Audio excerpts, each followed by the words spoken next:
kita mengenal Ignatius Loyola sebagai salah satu pembaharu gereja. Dan kemunculan Ignatius Loyola itu di sekitar abad ke-16. Di saat gereja sedang rame-ramenya berhadapan dengan Protestantisme. Menghadapi Protestantisme yang muncul pada masa itu dan itu masih panas-panasnya. Melalui jalan yang istimewa, Ignatius mendapatkan atau menerima panggilannya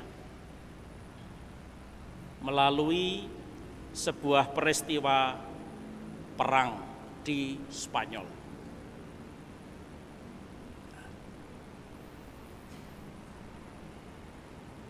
Apa yang kemudian disebut sebagai pembaharuan dan Ignatius ikut andil di dalamnya. Sesungguhnya ada banyak sekali, tetapi kali ini saya hanya ingin menyebut beberapa saja. Pembaharuan yang dilakukan oleh Ignatius itu boleh disebutkan sebagai pembaharuan dari dalam gereja. Dari anggota untuk gerejanya. Posisi Ignatius bukan dalam rangka mengkritik, tetapi dia itu mencari cara bagaimana supaya gereja ini tetap utuh. Dia tidak dalam posisi mencari salah atau menyalahkan. Tetapi Ignatius mencari dan memberi solusi. Solusi untuk apa? Yang pertama-tama dia hadapi adalah kualitas para pelayan gereja, kualitas para imam-imamnya.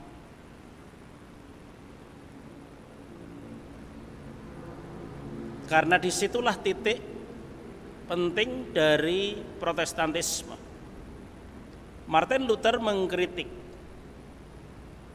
bahwa ada penyalahgunaan yang dilakukan oleh para imam. Dan Ignatius melihat penyalahgunaan wewenang yang dilakukan oleh para imam pada masa itu terjadi karena ternyata imam-imamnya tidak berkualitas. Itulah sebabnya mengapa kemudian Ignatius di satu sisi dia mendirikan kolese-kolese, dan kita kenal di sekitar kita seperti kolese Loyola, kolese De Brito, kolese Canisius. Fokus Ignatius ada pada pendidikan. Dan ternyata itu juga bukan hanya pendidikan untuk umat pada umumnya, tetapi juga Ignatius masuk ke dalam mereformasi sistem pendidikan di seminari. Dengan dia sendiri memulai di masa dia terpanggil, umurnya tidak lagi muda, tetapi dia mau belajar bersama dengan anak-anak SD mulai dari bawah. Dan kemudian dia menempuh perjalanan studi sampai pada level magister. Dan begitulah semua sahabat-sahabat Ignatius bersepuluh, mereka semua adalah magister-magister pada masanya. Bukan sekedar magister-magisteran, tetapi mereka bermagister dengan sebuah kualifikasi akademik yang mumpuni dari universitas-universitas terkenal pada masa itu. Salah satunya adalah Universitas Paris. Itu menjadi standar, itu menjadi acuan bagi kemudian proses pendidikan seminari dan semua imam. Dan itu masih dipegang sampai sekarang. Itu yang pertama. Yang kedua yang diwariskan oleh Ignatius adalah apa yang kita kenal sekarang ini sebagai retret. Kita mengenal istilah itu, retret. Saya sendiri pada waktu di seminari baru tahu bahwa ada retret, bahwa anak seminaris wajib ikut retret. Itu bagi saya terlambat karena itu sudah SMA. Tetapi di sekolah-sekolah lain, bahkan anak SD pun sudah diberi retret. Untuk sekolah-sekolah Katolik, baik kalau salah satu acara sekolah wajib bagi setiap siswa adalah mengikuti retret. Retret bagi anak-anak Katolik maupun anak-anak non-Katolik itu bisa diatur, tetapi bahwa di dalam proses salah satu tahap dalam proses pendidikan dilatihkan yang namanya retret. Itu penting. Nah, dalam rangka pembaharuan yang dilakukan oleh Ignatius dan kawan-kawannya, istilah yang dipakai bukan retret, tetapi latihan rohani. Istilahnya latihan rohani. Dan di sana Ignatius mengatakan bahwa yang namanya latihan rohani adalah pelbagai macam kegiatan apapun itu yang memiliki tujuan bagaimana supaya hidup rohani seseorang, hidup rohani pribadi kita itu berubah dan berkembang. Bukan sekedar berubah dan berkembang, tetapi berkembang seturut kehendak Allah.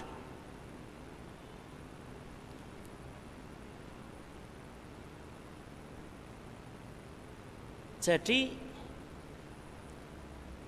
arah Ignatius adalah hidup rohani.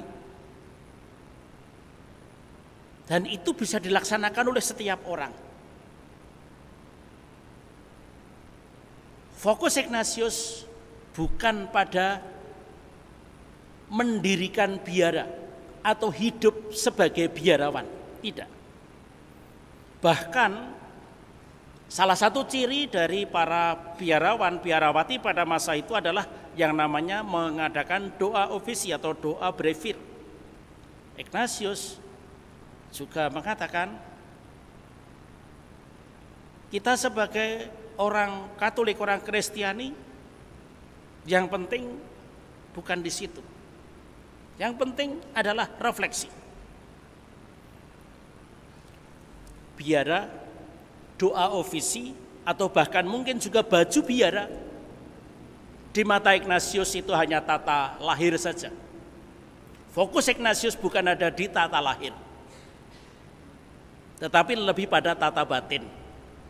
Maka di dalam latihan rohani itu, Ignatius mengajak setiap retretan, setiap orang yang mengikuti latihan rohani untuk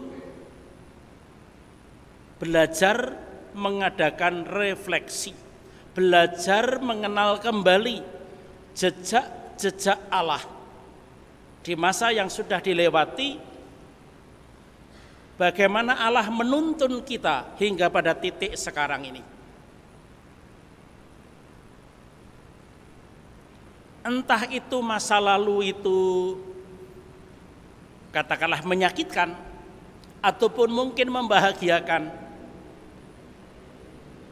Yang penting bukan faktanya, tapi yang penting adalah bagaimana kita melihat dan kemudian menemukan serta merasakan bahwa baik di dalam peristiwa yang menyakitkan atau juga menggembirakan, di sana Allah menuntun kita semua menjadi pribadi yang rohani, yang dewasa.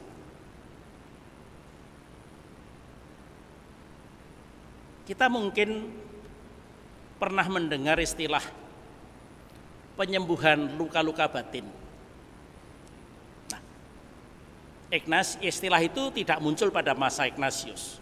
Tetapi apa yang dilakukan oleh Ignatius dengan membimbing setiap retretan untuk mengadakan refleksi, untuk menghadapi hal-hal yang menyakitkan, itu secara nyata menjadi sebuah proses yang sekarang dikenal sebagai penyembuhan luka-luka batin. Salah satunya adalah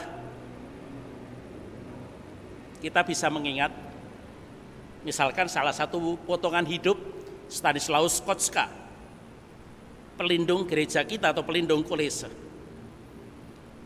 Stanislaus Kotska pada waktu dia mau dipanggil oleh Tuhan untuk masuk menjadi Yesuit, dia mendapatkan perlakuan yang tidak baik dari kakaknya, Paul. Dan yang kedua, dia ditentang habis-habisan oleh bapaknya yang tidak lain adalah bangsawan tinggi di Polandia. Itu pengalaman menyakitkan, itu pengalaman tidak enak. Tetapi dengan diolah di dalam latihan rohani, akhirnya ditemukan bahwa itulah pintu, itulah jalan Tuhan untuk menjadikan Stanislaus Kotska sebagai seorang muda yang memiliki semangat berkobar-kobar dan memiliki kekuatan dan daya tahan yang luar biasa untuk mencapai cita-citanya. Itu salah satu contoh saja. Karena Stanislaus Kotska adalah pelindung kita, maka baik kita melihat salah satu sisi yang luar biasa dalam diri Stanislaus itu. Dan itu Stanislaus kemudian menjadi pelindung para novis karena dia masuk ke dalam semangat dan cara hidup yang diwariskan oleh Santo Ignatius yang kita peringati hari ini. Di dalam proses retret itu tadi, Ignatius bukan hanya mengajarkan refleksi, tetapi dia juga mengajak untuk mengadakan meditasi dan kontemplasi. Kontemplasi yang dia maksudkan salah satunya dan menjadi puncak adalah kontemplasi ad amorem Dei. Kontemplasi untuk mendapatkan atau menemukan kasih Allah. Jadi setiap dari kita, kalau proses refleksi kita, proses meditasi kita itu benar, nanti akan sampai kepada ungkapan syukur. Syukur bahwa segala macam peristiwa itu terjadi, boleh kita alami karena Allah mencintai diriku secara pribadi. Allah menghendaki di dalam cintanya supaya aku tumbuh dan berkembang menjadi pribadi yang mantap. Tidak menjadi pribadi yang cengeng, tetapi menjadi pribadi yang mantap dengan katakanlah panggilan hidupnya. Yang ketiga, terkait dengan latihan rohani atau salah satu dari latihan rohani,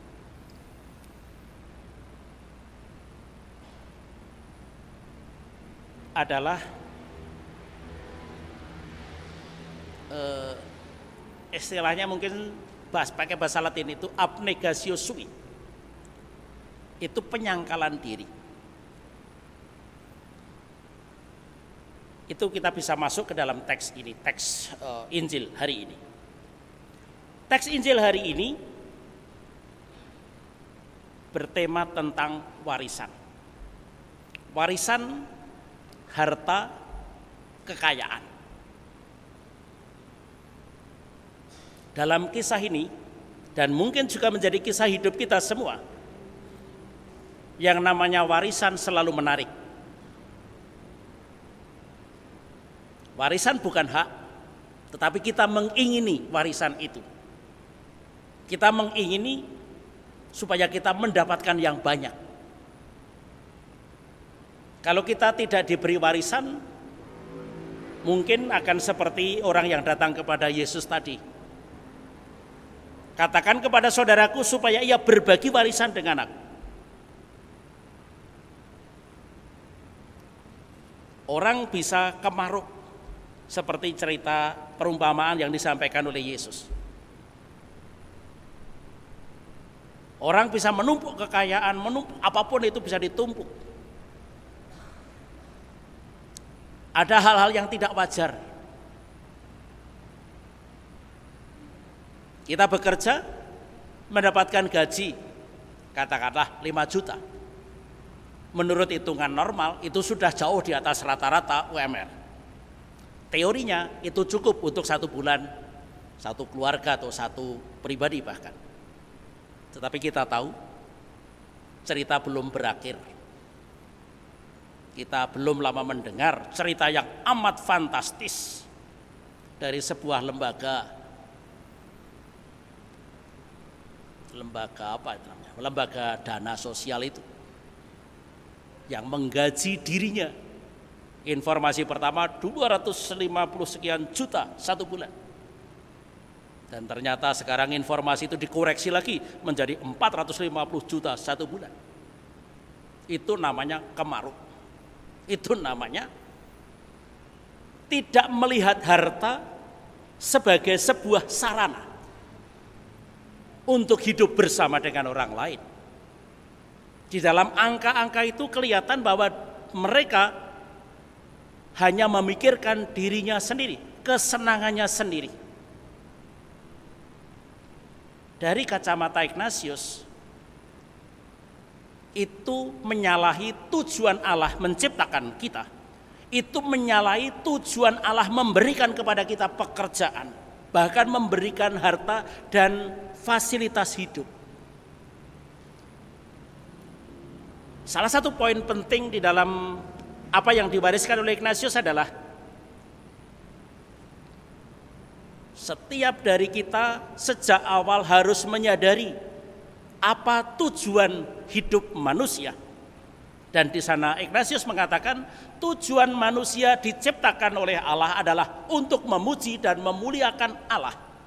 Segala yang lain di atas muka bumi ini menjadi sarana bagi pujian kepada Allah itu. Maka kalau kita terkait dengan harta benda dan sarana, kalau kita katakanlah sarana transportasi, cukup dengan sepeda motor 1, ya. Memiliki sepeda motor 2 itu berarti sebuah kemewahan. Itu berarti hal yang tidak perlu.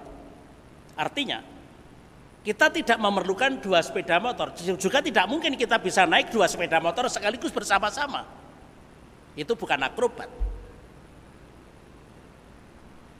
Yang kita butuhkan kan mesti 1. Lah itu. Maka Ignatius dengan mengatakan bahwa segala hal lain adalah sarana, itu artinya kita harus memiliki kemampuan untuk membatasi diri kita sendiri. Saya butuhnya 1, ya sudah 1, tidak usah lebih. Yang lebih kemana? Yang lebih adalah untuk orang lain yang lebih membutuhkan. Itu kurang lebihnya. Untuk sedikit memahami salah satu pola pikir Ignatius terkait dengan sikap terhadap harta benda dan sikap rohani yang namanya fokus untuk memuji dan memuliakan Tuhan. Poin terakhir, di dalam latihan rohani juga Ignatius mengajak semua orang untuk mengikuti cara dia berpikir. cara dia bertindak. Dan itu apa? Apa yang kemudian secara teknis disebut sentire cum ecclesia. Sentire cum ecclesia itu berarti kesefahaman dengan gereja. Seperti tadi saya sampaikan pada waktu awal, Ignatius memperbaharui gereja Katolik dari dalam. Dia tidak mencari salah. Dia ingin mendengarkan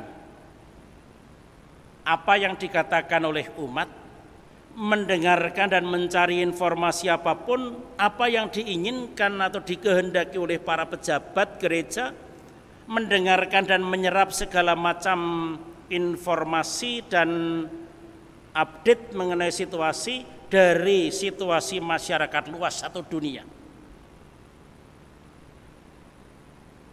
Katakanlah ada 3 informasi dari masyarakat, dari pejabat, dan dari umat. Dan itulah yang sekarang ini dilakukan oleh Paus kita Fransiskus dengan mengajak kita untuk mengadakan sinode. Paus kita mengajak untuk mari kita sekarang ini gereja di abad 21 ini mengadakan sinode dengan mulai mendengarkan apa yang diharapkan oleh umat supaya gereja kita itu bergerak maju, membaharui dirinya.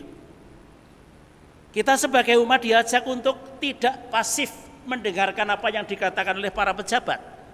Kita punya hak suara, kita punya kewajiban untuk menyampaikan apa yang seharusnya dikerjakan. Bukan demi 1 orang, 2 orang, tetapi demi kemajuan seluruh gereja. Itu yang dipikirkan oleh Ignatius. Kesepahaman dengan gereja itu berarti kita pada akhirnya nanti setelah mendapatkan segala macam informasi dan itu demi kebaikan gereja secara keseluruhan, kita menyampaikan segala macam hal tadi kepada pimpinan, dalam hal ini uskup ataupun paus, dan kita menyerahkan keputusan ada pada pimpinan tertinggi. Setelah segala macam informasi dan pertimbangan disampaikan kepada pimpinan, pimpinan mengambil keputusan dengan lebih dahulu berdoa, mohon terang Roh Kudus supaya beliau-beliau ini dapat melaksanakan tugas tanggung jawab kepemimpinannya, tugas kegembalaannya dengan baik dan benar selaras dengan kehendak Allah. Dan setelah diputuskan dalam doa, seluruh gereja melaksanakannya. Itulah yang namanya ketaatan. Gereja Katolik, salah satu cirinya adalah berpartisipasi, semua anggota berpartisipasi sesuai dengan kondisi dan keadaannya masing-masing, tetapi lalu keputusan yang mengambil hanya satu, yaitu pimpinan sebagai penanggung jawab tertinggi, dan begitu diputuskan yang lain taat. Apapun itu, kendati mungkin secara pribadi kita merasa ada sesuatu, tetapi demi kemajuan, demi kesatuan dengan seluruh gereja, keutamaan umat kita adalah taat. Tidak ngerundel, tidak ngerecokin, tidak bikin ulah ataupun yang lain-lain. Ini yang perlu kita latihkan di dalam konteks hidup menggereja. Saudara-saudara, itu beberapa hal yang baik untuk kita ingat kembali, kita segarkan kembali, mengenang 500 tahun Ignatius bertobat, mengikuti jalan Tuhan yang mengubah arah hidupnya dari semula menjadi jenderal perang yang luar biasa di Spanyol, kemudian menjadi pembaharu gereja Katolik.